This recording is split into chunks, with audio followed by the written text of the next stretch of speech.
എന്താണ് വിഷുദിനത്തിൽ നിനക്കും ഒരു കൺഫ്യൂഷൻ?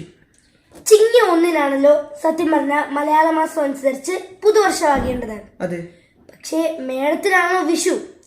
വിഷു ആണ് പുതുവത്സരം എന്നല്ലേ എല്ലാവരും പറയുന്നേ, അതെന്തുകൊണ്ടാ? അത് ശരിയാണല്ലോ. പിന്നൊരു കാര്യമുണ്ട്, കൊല്ലവർഷത്തിൽ ചിങ്ങം 1 ആദ്യ പുതുവത്സരം. അത് ചാന്ദ്രമാസ കലണ്ടറാണ്, ചന്ദ്രൻ അനുസരിച്ചാണ്. പക്ഷേ ഇന്ത്യയിലെ പാരമ്പര്യവും ചരിത്രവും ഒക്കെ നോക്കുകയാണെങ്കിൽ സൂര്യൻ അനുസരിച്ചാണ്, സോളാർ കലണ്ടറിനനുസരിച്ചാണ് ഇന്ത്യയിൽ പുതുവത്സരം തീരുമാനിക്കുന്നത്. സൂര്യൻ ഭൂമധ്യരേഖയിൽ നിന്ന് അത് കൃത്യം അതിന്റെ യാത്ര ആരംഭിക്കുന്ന ദിവസമാണ് ഇന്ത്യയിൽ പുതുവർഷം.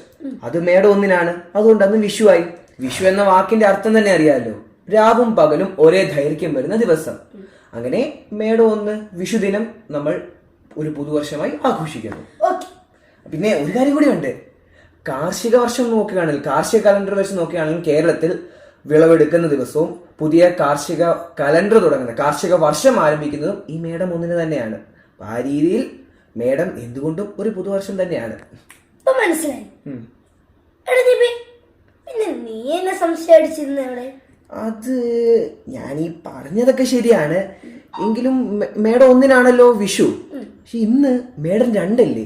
ഇന്നല്ലേ നമ്മൾ വിഷു ആഘോഷിക്കുന്നേ, അതെന്താ അങ്ങനെ? അതെനിക്കറിയാം. സാധാരണ മേടം 1-നാണ് വിഷു ആഘോഷിക്കുന്നത്. അതായത് സൂര്യൻ മീനരാശിയിൽ നിന്ന് മേടരാശിയിലോട്ട് എത്തുന്ന സമയത്തെയാണ് നമ്മൾ വിഷു എന്ന് വിളിക്കുന്നത്. ഈ വിഷു മീനരാശിയിൽ നിന്ന് മേടരാശിയിലോട്ട് എത്തുന്നത് രാവിലെയാണെന്ന് വിചാരിക്കേ. അപ്പോൾ നമ്മൾ അന്ന് തന്നെ വിഷു ആഘോഷിക്കും.